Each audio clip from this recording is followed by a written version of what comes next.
could be 10, 20 gig just alone. So you need something that's going to be able to take that. Otherwise, the whole thing comes to a grinding halt.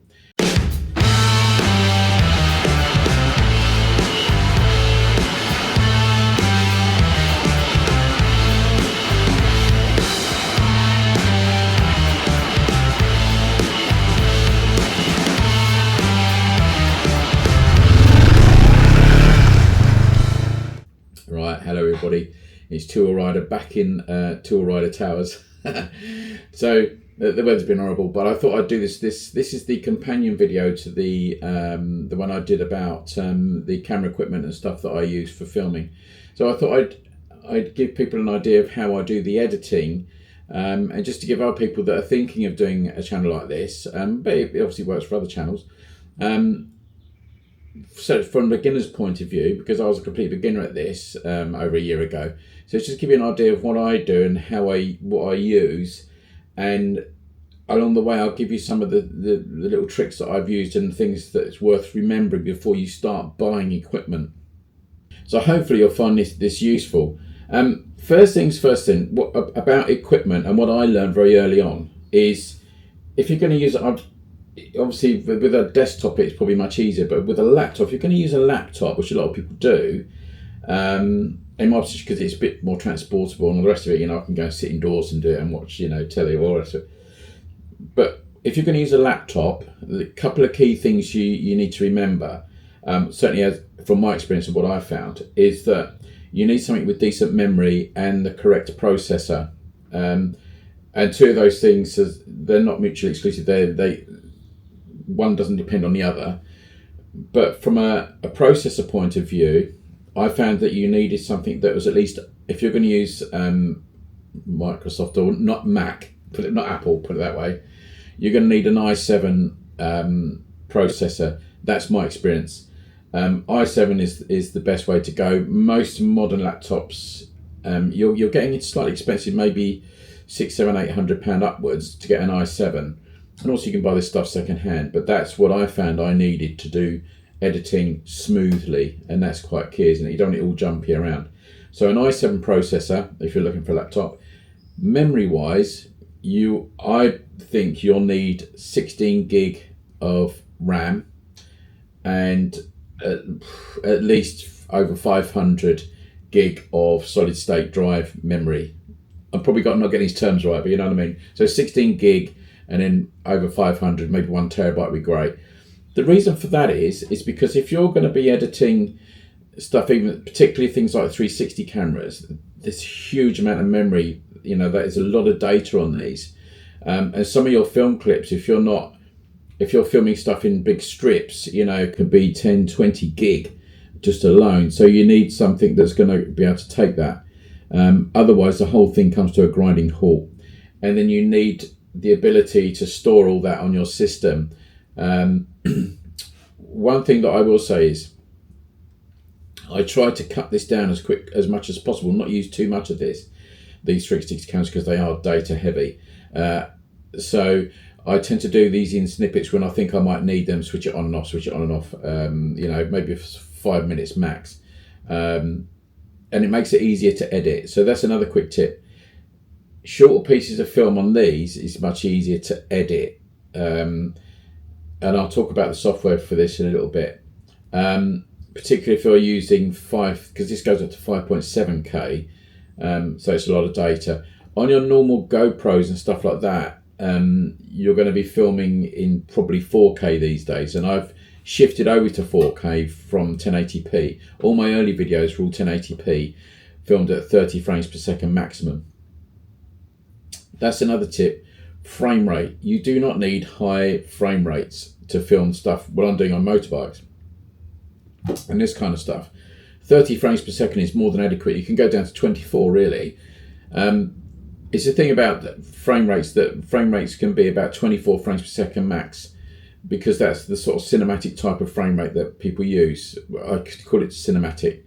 But 30 is fine. You only need higher than that if you're going to be doing slow motion stuff. You're going to be slowing your film down, and if you're not going to be doing that, having high frame rates uses more data, and it also makes the cameras hot. The more data you're capturing, the faster the camera's, the harder the camera's having to work, is getting hotter. So 4K max and 30 frames per second is more than adequate. And also if you're using very high frame rates, because these might do up to 240 frames per second, certainly the DJI stuff does, it will make your editing really jumpy. It's going to go duh, duh, duh, duh, duh, and that's really annoying. So keep your frame rates to a sensible level, 24, 30 maximum, and you should be good. Right, so let's have a look what I actually do. Right, so what I need to do is obviously put the data off the camera into the laptop, and what I always do, I put it into a file. So if I go into my laptop and create new, and then go folder, okay, and if I do blank one onto there, so I've created that. Now I put the take that out quickly. I'll put my SD card into a reader like that, and then I plug that into my laptop. So I then get a thing up here, but I don't look at it through there, so I don't need to do that. So what I then do, I go into this box here, and then it gives me the USB drive, and then I've got a screen on here. Double click that, and then I've got all my bits of video there. And what I can then do is move that into my folder. So I've got down the screen here, I actually opened another one up, so I'm going to make this simple. So if I take, say, that bit of video there, now I may actually rename that. So if I just left click on the designation of the video, and let's just put day 4, doesn't matter, and then I'll grab and drag that across and move that into where it says Dave 1. And what will happen now, I'll get a thing on the screen, it's telling me that's transporting that across. It's taking it from the card into the actual file for me. And then I'll take that out, and I'll show you that actually in there. That comes across there, it's nearly done. And there we go. So I can then close that screen down. If I go over to Dave 1, my folder there, double click on that, and there's that bit of film.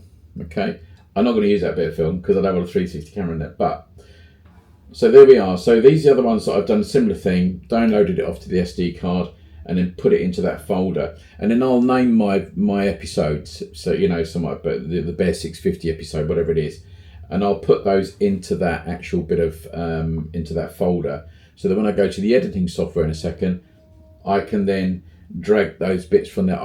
I do it slightly differently to other people, and I'll show you what I mean by that now. Right, let's open up the editing software. So I go back onto my screen, double click on Davinci Resolve. Now remember, this is quite a big program. Amazing that it's actually free. I don't know how you do it. It is actually free, but it's a fantastic piece. I know people could use Adobe Photoshop and stuff like that, but it's a really good piece of kit. So we've got that comes up there, and some of the stuff that I've already got in the system. But I'm going to put new project. So you always get this page comes up first, new project, and I'll call it Dave 50. There we go. So and press create, and then what will happen is I then get this screen up. Now I want to put it onto the editing tab. These are the bits down here where all the work is done. So you've got the render one there on the bottom. That's for audio, the Fairlight. That's for adjusting the colours and simple sort of adjusting the colours on the screen. I'm not going to go into that one, not going to go into Fusion, and that's the edit tab. You don't have to worry about the cut one. Just the edit tab is the one that I work on all the time. Brings me into a different screen. So what I want to do first is to make life easy, is to get the playback right. So on the bits up here, we've got playback. Okay, if I click on that, this is what will help the computer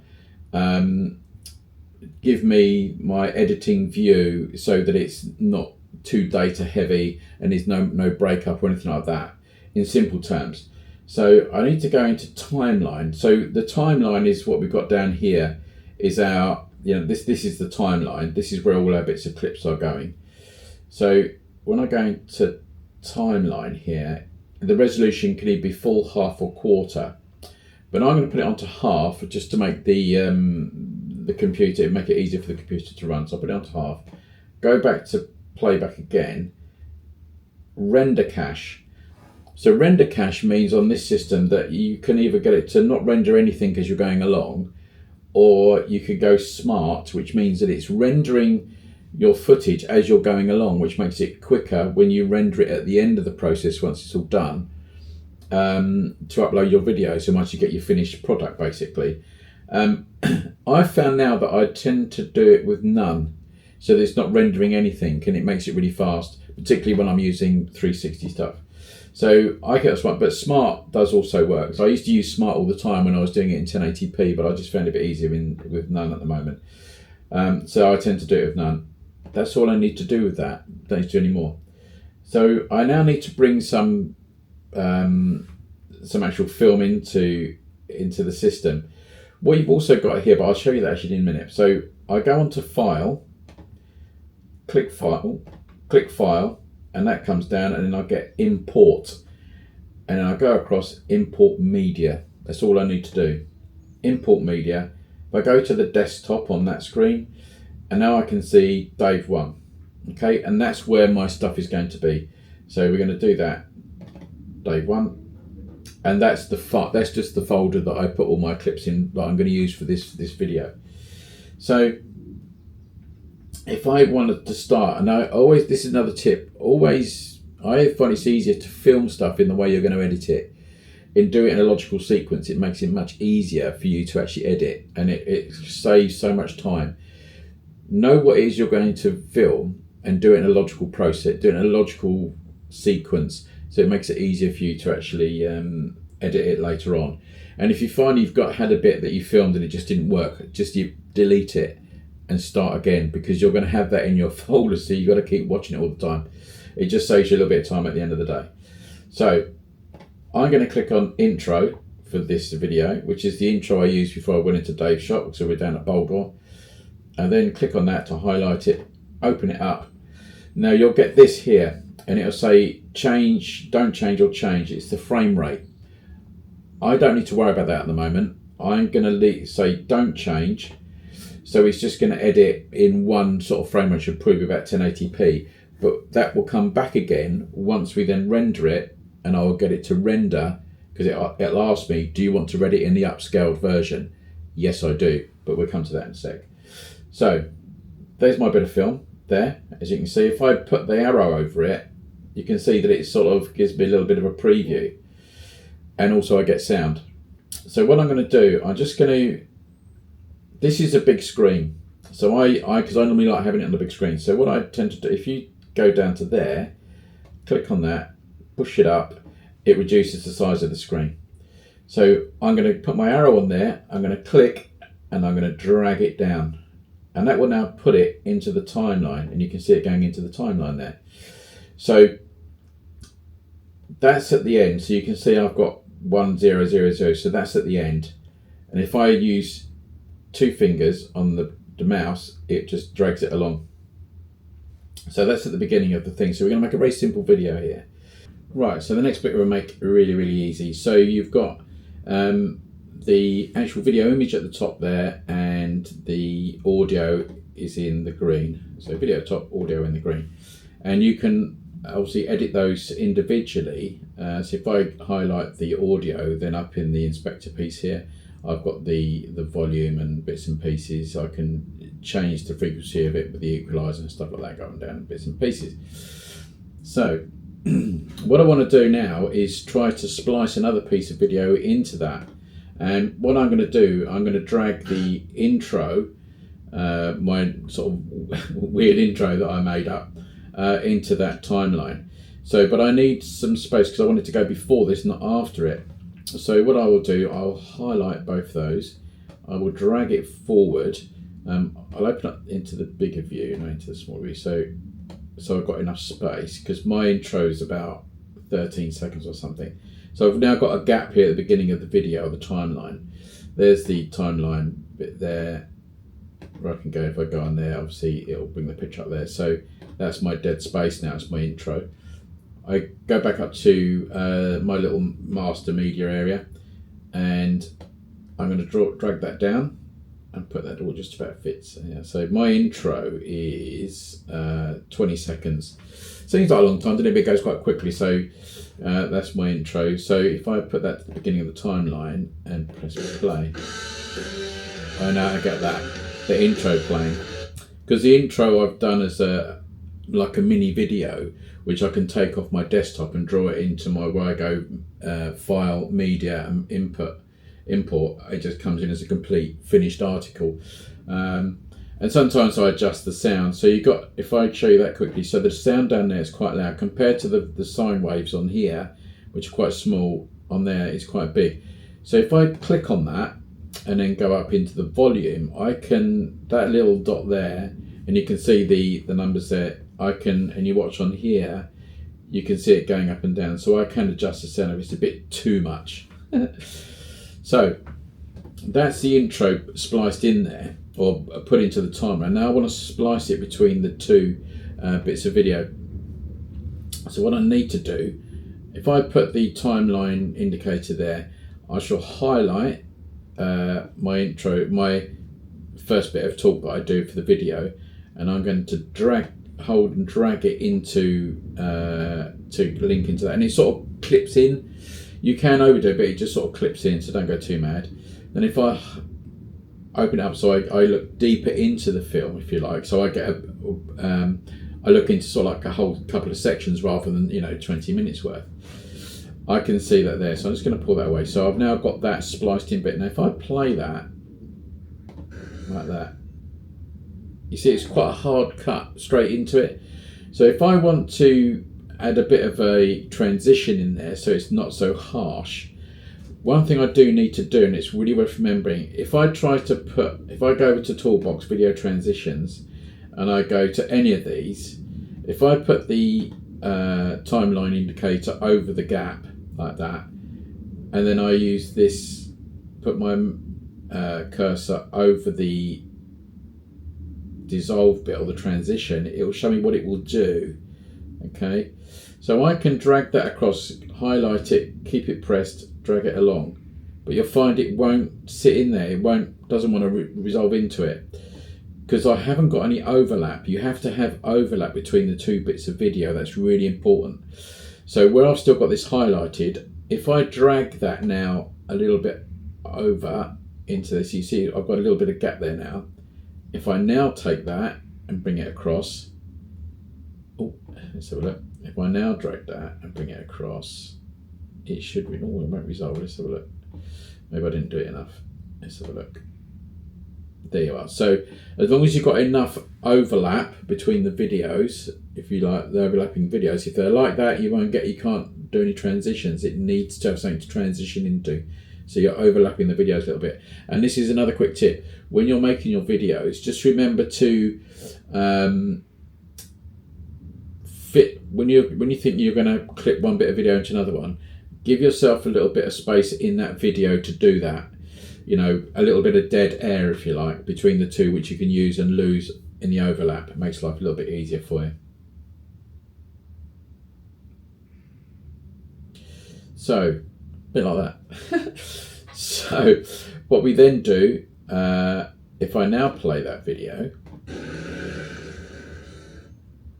so I've got a slightly smoother transition, it's slightly nicer to do that.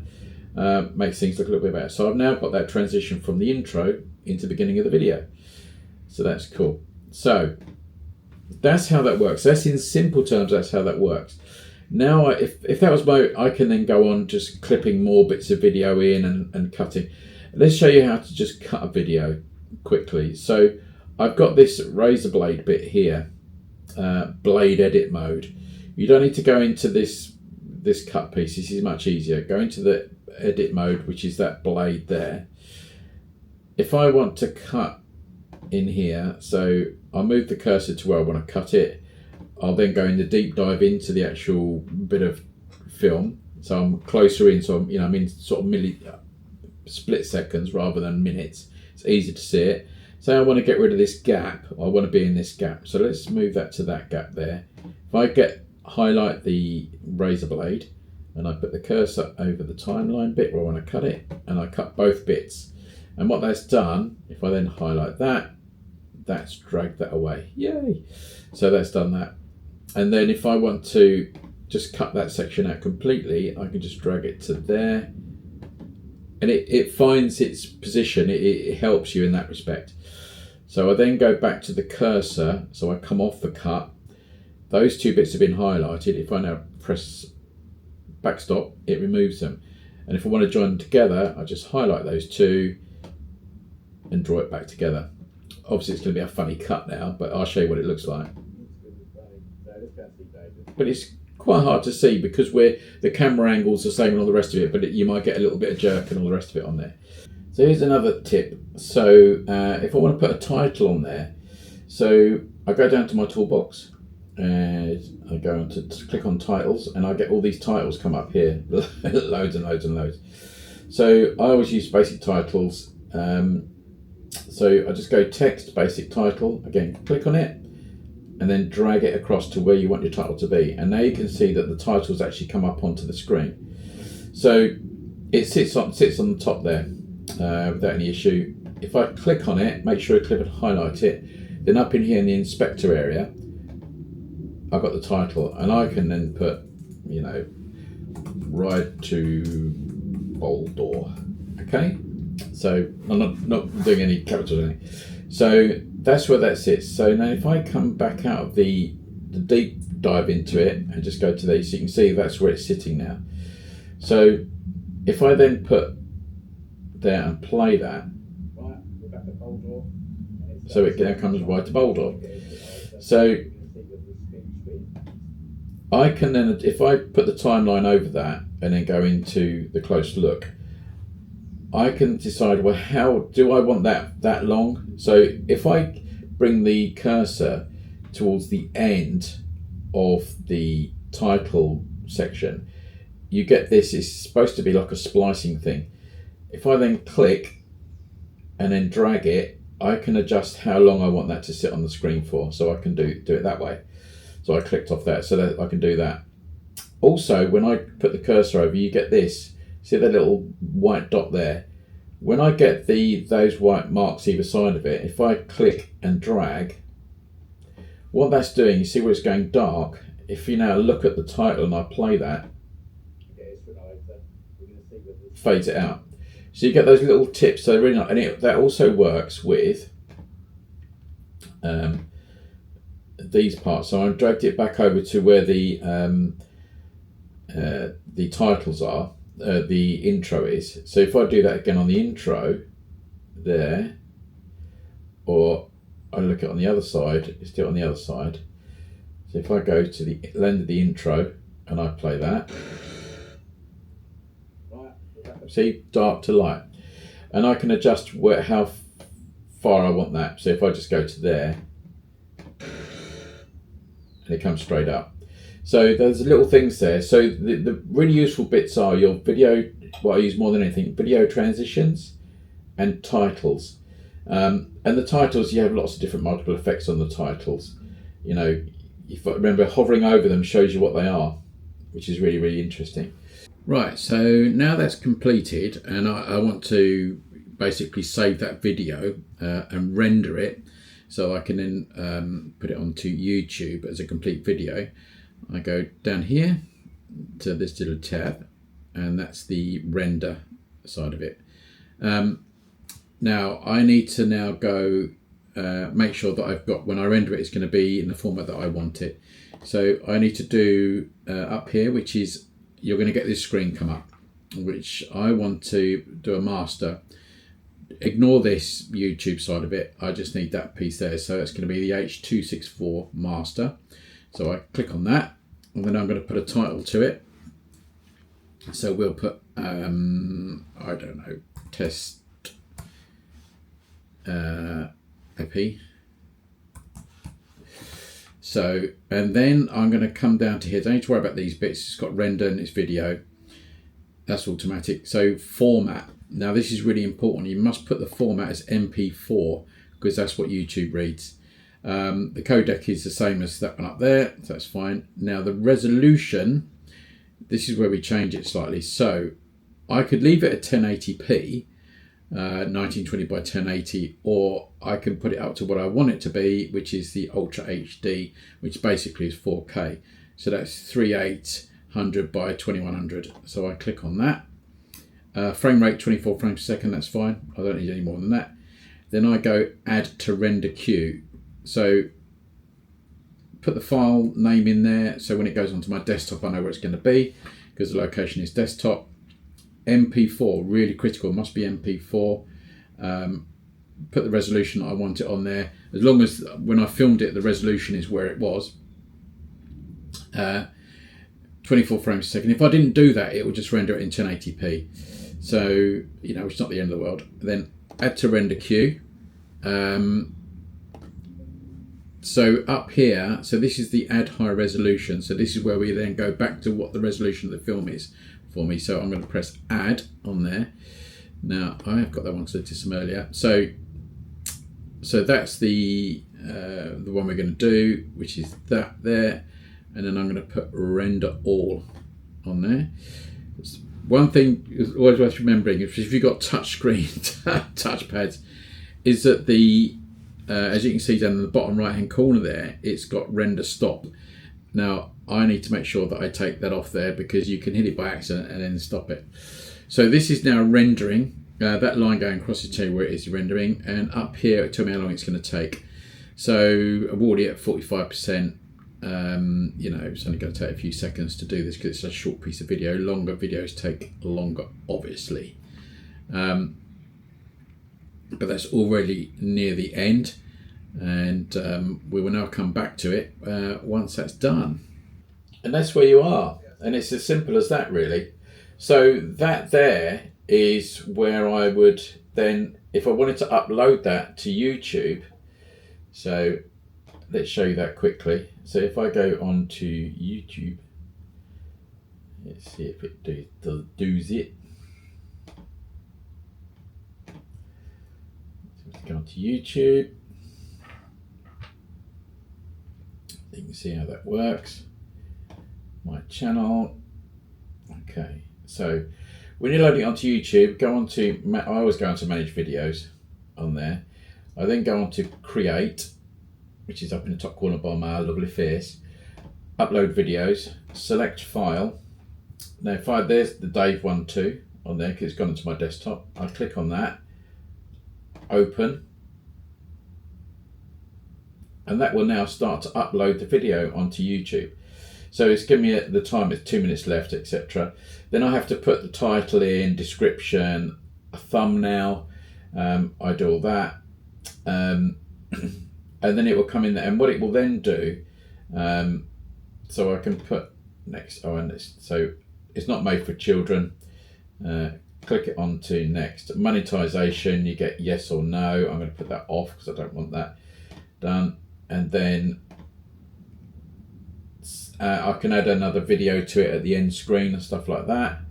I don't need to do that. That's going to check for copyright. And then I can have it private, so only I can see it, or people that I choose to send the link to, or I can schedule it, and I can schedule when I want it to go out. So I might work 2 weeks ahead generally, but I may then cut stuff back in and move the scheduling up a little bit. So once that's done, it's scheduled. You know, that's got, you know, only a few seconds left to go. So on here, obviously I don't want it to do that, but it will then put it up onto there and it'll be ready to go. And I just cancel that upload because I don't want that uploaded. So that will get rid of that. So that's how you put your stuff into YouTube. It's very, very straightforward. Let me just click out of that, stop that recording. So just those quick tips then on this. Remember, if you're going to start doing this, you're going to do it on a laptop, make sure that your laptop can cope with it. I would always go an i7 or above. If you're going to do Mac, I think it's M2, the processor, but don't quote me on that. It needs to be fairly modern and up to date to do it really well. What's your frame rates? 24, 30 frames per second is more than adequate for YouTube. It doesn't need any more than that. unless you're going to do some real slow motion stuff. And obviously on the motorbikes, we don't tend to do slow motion. So once you've got all the bits of film that you want, download them onto a laptop, put them into a folder. Makes life really easy. Put them into a folder that you've named your episode that you're going to do. And then when you go into Davinci Resolve, you can just, when you go into upload media, you could just take it, go click on that file, just pick the bits you want each bit at a time. It's just easier. Rather than loading it all in there, just do it bit at a time. There's other things to look at. You can make compound clips and all sorts of things, but that makes it very complicated to start with. This was just to be, hopefully, a very simple, easy guide to do it. Failing that, I'll put a picture up in here. I learnt most of my stuff from Daniel Batal, who does Davinci Resolve for noobs. Fantastic, and I'll put a little thing up there for you, but it's really great. And you can always ask him questions and he'll always come back to you. Brilliant channel, and it works really well for me. I learned all my stuff, that basic editing, and then as you go on, you just get better at it and you learn little things. You go onto YouTube and how do I do that? And you find those little bits. So I hope that's helped a little bit. I'm not an expert by any stretch, but I think that sometimes it helps that I learned on the hoof how to do it. And if I could learn it from YouTube and all the rest of it, anybody can. But those bits that make it easier, a decent sized memory on a laptop or your computer, that it's capable of running that software. But Davinci Resolve is free. I don't get paid by them. Davinci Resolve is free. It's the best one, I think. Really good. And just those couple of things, that render cache and playback, those things you have to set is in the playback. And remember that MP4, do your rendering in MP4. Don't do it in anything else because it won't work properly, from my experience anyway. And there you go. So I hope you enjoyed that. And you got a little bit of help from it, for the way that I do it. But take care, everybody, and I'll see you in the next episode. Look after yourselves.